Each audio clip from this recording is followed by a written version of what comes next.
Direte che casa grande, no? Però non è in realtà sempre stata così, perché come vedete qua c'è una piccola immagine che mostra che in realtà era più piccolina, perché c'era la parte di destra dove vedete c'è quel tondo, il larin, no? Il caminetto, e la parte di sinistra era costituita da un fienile, quindi c'era proprio il tabià, come lo chiamiamo noi, il fienile, che poi venne abbattuto dal fratello nel 1959 per far posto alla sua numerosa famiglia, perché il fratello di Albino, Edoardo, ha avuto ben 12 figli, quindi erano proprio in tanti, avevano bisogno di spazio, hanno ampliato le stanze.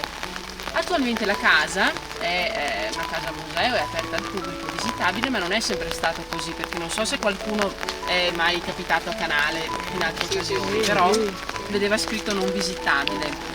Questo perché hanno abitato anche saltuariamente i nipoti del Papa fino al 2019, fino all'anno in cui è stata venduta la diocesi di Vittorio Veneto. Il cardinale Beniamino Stella ha fatto una donazione alla diocesi, che ha potuto comprarla e quindi aprirla al pubblico e ai visitatori finalmente dopo tanto tempo.